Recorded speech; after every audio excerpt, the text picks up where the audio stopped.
Once in a while, very rarely, too rarely, an event occurs that confirms something you've been working on that other people really didn't believe. We've been developing a series for the last 3 or 4 years called Silent Genocide, and it has a very provocative thesis.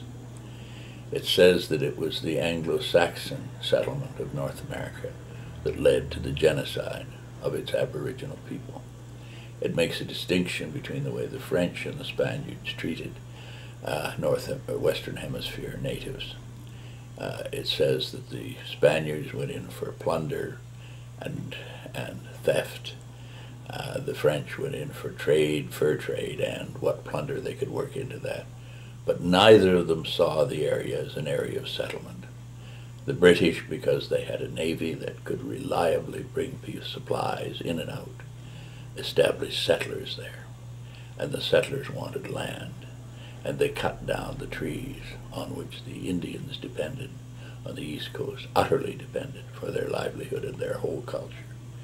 And when the forest was removed, they died.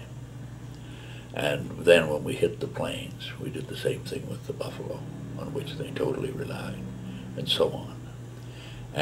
But still, the idea, because we weren't alleging here that the Anglo-Saxons were nastier people, but that they ignored the effects. They imposed an ecological disaster upon North American natives, and that we are continuing to do so.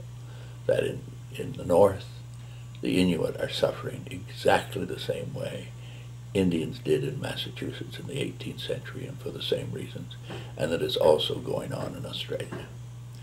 Well, yesterday at the United Nations, there was a vote by the General Assembly, and a resolution was overwhelmingly passed that would protect Aboriginals around the world. Only 4 nations refused to, or voted against that resolution: Britain, Canada, the United States, and Australia. I think our case is proved. But we are also looking for some help in making this documentary. So I'd like your reactions to it. I'd like any information you have. We're looking for actual recorded incidents that start out with the eastern slopes of the Appalachia, down through Pennsylvania, Virginia, the rest of it, Kentucky. There are family histories there that record one of the longest and bitterest wars, called in American history the French and Indian Wars. But that was because the French in Canada made that resistance possible by supplying the Indians with arms and the rest of it.